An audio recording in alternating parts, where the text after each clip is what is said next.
ये कोट किया गया है श्रीमद् भागवतम के प्रारंभ में श्री स्वामी के द्वारा कि जो पहला श्लोक है उसमें व्यासदेव मंगलाचरण क्यों कर रहे हैं। मंगलाचरण में भगवान का स्मरण किया जाता है, गुरु का स्मरण किया जाता है ताकि जो विघ्न है वो नष्ट हो जाए। तो सिद्धांत ये है श्रेयांसी बहु विघ्नानि भवंती महताम अपि, जो महान लोग हैं उनके लिए भी जब वो श्रेय की प्राप्ति करने का प्रयास करते हैं तो बहुत सारे विघ्न आते हैं। इन केस अगर आपको लग रहा है कि भगवान की भक्ति करना कठिन है तो इसमें आश्चर्य नहीं करिए। देखिए स्वाभाविक सी बात है, इस जगत में कोई जेल है और जेल में व्यक्ति जब तक रह रहा है तब तक कोई दिक्कत नहीं है जेलर को, लेकिन अगर कोई व्यक्ति जेल से बाहर निकलना चाहेगा तो उसके लिए विशेष रूप से पुलिस प्रयास करेगी कि किसी तरह ये रुक जाए, किसी तरह से रुक जाए।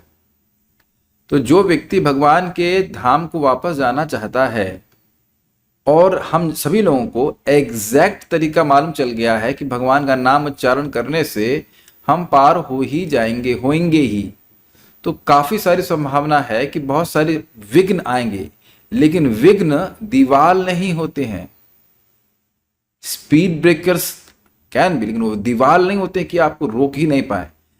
अगर मेरी भगवान की सेवा करने की इच्छा है, इंग्लिश में कहते हैं इनडोमिटेबल स्पिरिट, ऐसी इच्छा जिसको दबाए नहीं जा सके, तो कोई भी मुझको जाप करने से नहीं रोक सकता। इज इट ओके, कुछ भी हो जाए।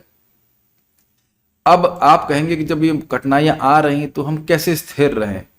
स्थिर व्यक्ति रहता है जब वह फल को देखता है कि आगे आने वाला फल कितना महान है, तो उसको देख करके जितनी भी कठिनाइयां हैं वह कठिनाइयों का अनुभव करते हुए कठिनाई पे ध्यान नहीं देता, वो फल की ओर देखता है। और वह व्यक्ति श्रवण के द्वारा करता है एक, और दूसरा उन व्यक्तियों का संगत उसे चाहिए जो उस प्रकार के फल की ओर देख करके प्रयासरत हैं, संघर्षरत हैं। प्रैक्टिकल एग्जाम्पल है, आज 15 अगस्त है, भारत का स्वतंत्रता दिवस, बहुत अच्छी बात है। आप देखिए कि जो लोग, ये स्वतंत्रता दिवस की शुरुआत हुई कैसे थी, या स्वतंत्रता की शुरुआत कैसे हुई थी। एक दिवस शुरुआत मंगल पांडे जानते होंगे, मेरठ से शुरू थी। हाँ, मेरठ के लोग हैं तो ठीक है, तो मेरठ वाले समझ रहे हैं। मेरठ में बात हुआ था कि उन्होंने बोलते नहीं, अब हम नहीं सहेंगे, अब हम 1 2 3 4 बंद करो ये अत्याचार, हम इस अत्याचार को नहीं सहन करेंगे। किसी एक व्यक्ति ने उठाया, उसके संग और लोग जुड़ गए, और उसका लाभ देखिए हम लोग आज अनुभव कर रहे हैं। कुछ समझ पा रहे हैं आप? एक व्यक्ति ने शुरू किया और उसके आगे जितने भी वंशज हैं, उन्हीं किसी के वंशज है ना, वो सब लाभ उठा रहे हैं कि नहीं? और नहीं तो आज भी हम लोग परतंत्रता को अनुभव कर रहे होते। तो एक व्यक्ति अगर हम, जैसे मैं भजन कर रहा हूं, आप सब लोग भजन कर रहे हैं, जिसने भक्ति करना शुरू कर दिया, अब आगे एक वंश में परंपरा शुरू हो जाएगी ना, आपकी संतान या आपकी संतान, आपकी संतान, देख रहे हैं है ना, एक के बाद भगवान की भक्ति करते चले जाएंगे। ये बहुत बड़ी परंपरा चल रही, किसके खिलाफ? किसके दासत्व के खिलाफ? काम, क्रोध, लोभ, मोह, मद, मात्सर्य, ये माया के एजेंट है, माया की सरकार। नहीं बहुत हो गया, अब हम नहीं सहन करेंगे, अब हम नहीं सहन करेंगे।